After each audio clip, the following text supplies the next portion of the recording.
Exercise 6.3 question number 12 है sides A B A C and median A D and median A D of a triangle ABC triangle की ये तीन side respectively proportional है to the side P Q P R and median P M of the triangle P Q R. ठीक है, दो अलग अलग triangle है, उनकी जो करस्पॉन्डिंग साइड है वो क्या दे रखी है, प्रोपोर्शनल है कहा है। तो आपको क्या करना है, दोनों ट्राइंगल को सिमिलर प्रूव करना है। हमको गिवन पे दिया हुआ है A B upon P Q is equal to B C upon Q R is equal to A D median upon दूसरा मीडियन पी एम। ये हमें गिवन है, हमको क्या प्रूव करना है, हमें प्रूव करना है कि triangle A B C is similar to triangle P Q R. ये हमें फाइंड आउट करना है, प्रूव करना है। तो स्टार्ट करते हैं। हमें जो इन्फॉर्मेशन गिवन है उससे, इन्फॉर्मेशन गिवन है हमें A B upon P Q is equal to B C upon Q R is equal to A D upon P M. ये इन्फॉर्मेशन गिवन है। ठीक है, A B upon P Q, B C और Q are को अगर मैं ऊपर नीचे हाफ से मल्टीप्लाई करता हूं, ठीक है, इस पार्ट में अगर मैं बी सी और क्यू आर को हाफ से मल्टीप्लाई कर दूं, उससे इसको हाफ से मल्टीप्लाई करने के पीछे लॉजिक क्या है, लॉजिक ये है कि मुझे क्या दे रखा है, एडी मीडियन दे रखा है। जो चीज मीडियन होती है ट्राइंगल में, मीडियन क्या करता है, मीडियन जिस पे डला होता है, बीसी पे मीडियन डला है एडी, तो वो बीसी को क्या करेगा, दो इक्वल हाफ में डिवाइड कर देगा। यानी ये वाला हाफ इसके इक्वल होगा और ये वाले हाफ आपस में इक्वल होंगे, यानी बी डी डी सी के इक्वल होगा और क्यू एम एम आर के इक्वल होगा, जो गिवन इंफॉर्मेशन है। तो मैं क्या लिख सकता हूं, बीसी की जगह बीसी और क्यू आर को अगर मैं हाफ हाफ से मल्टीप्लाई कर दूं तो ये कन्वर्ट होके बनेगा A B upon P Q is equal to half B C divided by half Q R. Half से मल्टीप्लाई और डिवाइड किया है तो इक्वेशन बैलेंस है। ठीक है, अगर सिर्फ मैं ऊपर ही ऊपर मल्टीप्लाई करता तो इक्वेशन अनबैलेंस हो जाती। ठीक है, तो मैंने हाफ से ऊपर भी मल्टीप्लाई कर दिया, नीचे भी मल्टीप्लाई कर दिया और यहां पे रहा A D upon P M. ठीक है, अब मैं हाफ बीसी की जगह क्या लिख सकता हूं, बीसी ये है। ठीक है, तो ये जो ए डी है ये मीडियन की तरह काम कर रही है, तो बीसी को क्या कर रही होगी, दो हाफ में डिवाइड कर रही है। तो बीसी का ये भी डीसी भी क्या है, बीसी का हाफ है। सपोज बीसी को एज्यूम कर लो 10 सेंटीमीटर है, अगर बीसी 10 सेंटीमीटर है तो डीसी कितना होगा, क्योंकि ये एडी मीडियन की तरह काम कर रही है, मीडियन मतलब दो हिस्से बना देगी इक्वल हिस्से, तो 5 सेंटीमीटर ये 5 सेंटीमीटर ये, तो बीसी का हाफ लिखने की अगर बात आएगी, या तो मैं ये लिख सकता हूं या ये लिख सकता हूं, मेरे पास चॉइस है। सेम सिचुएशन यहां पे भी है, अगर क्यू आर खुद 10 सेंटीमीटर है तो उसका हाफ या तो क्यू एम लिखा जा सकता है 5 सेंटीमीटर या फिर एम आर लिखा जा सकता है, दूसरा भी 5 सेंटीमीटर है। तो आपके पास चॉइस है, आप कुछ भी लिख सकते हैं। हम अपने अकॉर्डिंग जो हमको चाहिएगा हम उसके हिसाब से लिखेंगे। फिलहाल मुझे जो सिचुएशन गिवन है उसके हिसाब से मुझे क्या चाहिए, A B upon P Q है मेरे पास, A B upon P Q, फिर है मेरे पास A D upon P M, A D upon P M. ठीक है, हाफ बीसी की जगह मैं क्या लिख दूं, अगर मैं हाफ बीसी की जगह बी डी लिख दूं तो ये ट्राइंगल, दोनों ट्राइंगल, क्योंकि इसको लिख के कोई फायदा नहीं होगा, एक ये साइड और इस साइड का रेशियो है, एक ये साइड और इस साइड का रेशियो है। अगर आप इसको या इसको लेते हो तो कोई फायदा नहीं है। ठीक है, क्योंकि ट्राइंगल फॉर्म नहीं होगा आपके पास। इस ट्राइंगल की, ये जो दूसरा ट्राइंगल, छोटा सा ट्राइंगल आपको दिख रहा है, इस ट्राइंगल की आपको क्या दे रखी है, दो साइड ऑलरेडी रेशियो में दिख रही है। ये जो रेड ट्राइंगल अभी मैंने सेट कर दिया, इसकी दो साइड ऑलरेडी आपको रेशियो में दिख रही है, तो आप जानबूझ के इस थर्ड साइड को लोगे बी डी को, तो ये दोनों ट्रायंगल क्या हो जाएंगे, सिमिलर हो जाएंगे। उसका कहीं ना कहीं हमको कोई ना कोई फायदा मिलेगा। क्या फायदा मिलेगा, हमको दिखेगा कि एंगल बी और एंगल क्यू क्या हो जाएंगे, आपस में इक्वल हो जाएंगे।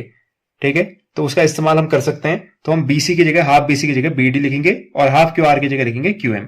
तो ये इक्वेशन चेंज होकर बन जाएगी A B upon P Q is equal to, half BC की जगह क्या लिख दिया मैंने, B D, and half Q R की जगह लिख दिया क्यू एम, और सारी चीजें तो एज इट इज रहेंगी। तो अब अगर मैं इस सिचुएशन को देखूं तो किस क्राइटेरिया से मैं इन दोनों ट्रायंगल को सिमिलर कह सकता हूं, एस एस एस। मुझे इन दोनों ट्रायंगल में क्या दिख रहा है, तीनों साइड का रेशियो क्या है, करस्पॉन्डिंग साइड का रेशियो आपस में इक्वल है, इसलिए मैं by S S S similarity criterion से इन दोनों ट्रायंगल को क्या लिख सकता हूं, सिमिलर लिख सकता हूं। तो बाई, या फिर सीधे सीधे यहां पे लिख दो कौन से दो ट्रायंगल थे? Triangle A B D, triangle A B D similar to triangle A Q M, A नहीं है सॉरी, पी क्यू एम। ठीक है, ये दोनों ट्रायंगल सिमिलर हो गए। कैसे लिख दिया मैंने इनको सिमिलर? बाई किस प्रॉपर्टी का इस्तेमाल किया? एस सिमिलरिटी का इस्तेमाल किया, इस वजह से मैंने इनको ऐसा लिख दिया, सिमिलरिटी। ठीक है, इस वजह से इनको ऐसा लिखा गया। अगर ये दोनों सिमिलर हैं, अगर दो ट्रायंगल सिमिलर होते हैं तो उसमें दो कंडीशन होती हैं। उसमें या उनके दोनों एंगल क्या हो जाएंगे? उनके करस्पॉन्डिंग एंगल, ट्रायंगल्स के अगर दो ट्रायंगल सिमिलर हैं उनके करस्पॉन्डिंग एंगल आपस में इक्वल होंगे, साथ ही साथ उनकी साइड का रेशियो आपस में इक्वल होगा। साइड का रेशियो इक्वल है, उसकी हेल्प से मुझे दोनों ट्रायंगल सिमिलर प्रूव करने का मौका मिला। अगर दोनों ट्रायंगल सिमिलर हो चुके हैं तो उनकी करस्पॉन्डिंग जो एंगल होंगे वो भी आपस में इक्वल होंगे। मुझे जिनकी जरूरत है वो है एंगल बी और एंगल क्यू। ठीक है, तो मैं यहां से लिख दूंगा angle B is equal to angle Q. कैसे लिखा? क्योंकि दोनों ट्रायंगल सिमिलर है इसलिए मैं यहां से, ये दोनों सिमिलर हो गए तो मैं एंगल बी और एंगल क्यू को इक्वल लिख पाया। ठीक है, आगे बढ़ते हैं। मुझे एक्चुअली मेरा मकसद क्या था? मेरा मकसद था ट्रायंगल एबीसी को सिमिलर करना है पी क्यू आर के। ट्रायंगल एबीसी, ये जो बड़े ट्रायंगल हैं, इन दोनों को सिमिलर करना है। दो ट्रायंगल सिमिलर होने के लिए कई सारी सिचुएशन होती है। मेरे पास ऑलरेडी इनकी दो साइड गिवन है। एक साइड तो गिवन है A B upon P Q. ठीक है, A B upon P Q एक साइड गिवन है। दूसरी क्या थी? B C upon Q R, B C upon Q R. तो मैंने क्या देखा? मेरे पास ट्रायंगल की दो साइड ऑलरेडी सेम रेशियो में है। तो अगर या तो मैं थर्ड साइड ढूंढ दूं या फिर मैं क्या करूं, जिन दो साइड को उसने ऑलरेडी मेरे को रेशियो में दे रखा है उनके बीच का एंगल, तो उनके बीच का एंगल देखो, ए बी दे रखी है आपको ऑलरेडी और बी सी दे रखी है। तो ए बी और बी सी के बीच में बनने वाला एंगल बी है। तो ऑलरेडी मैं फाइंड कर चुका हूं एंगल बी और एंगल क्यू क्या है? इक्वल है। तो ऑलरेडी साइड भी रेशियो में थी और उनके बीच का एंगल भी अब इक्वल हो चुका है। तो बाई कौन सी प्रॉपर्टी से? S A S similarity property से दोनों ट्रायंगल, ये दोनों ट्रायंगल भी क्या हो जाएंगे? सिमिलर हो जाएंगे। नाउ अब मैं लिख सकता हूं,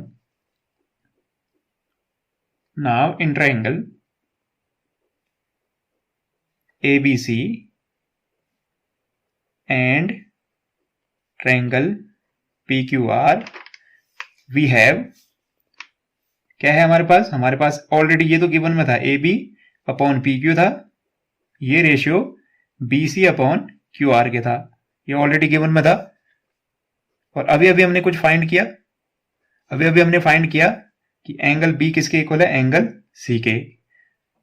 ठीक है, अभी अभी हमने ये फाइंड किया है। सो मैं क्या लिख सकता हूं?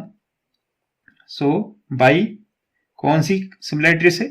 एस ए एस, हमेशा दो साइड के बीच का एंगल होना चाहिए तभी ये प्रॉपर्टी यूज की जा सकती है। तो by S A S similarity criteria, मैं क्या लिख सकता हूं? मैं लिख सकता हूं कि triangle A B C is similar to triangle P Q R. ABC triangle P Q R की क्या होना चाहिए? सिमिलर होना चाहिए बाई एस एस प्रॉपर्टी से। और यही हमारा क्या था? टारगेट था लाना। तो ये प्रूव हो चुका है। तो हम लिख सकते हैं फाइनली हेंस प्रूव्ड। उम्मीद करता हूं आपको ये एक्सप्लेनेशन पसंद आया होगा और समझ भी आया होगा। Thank you and have a nice day.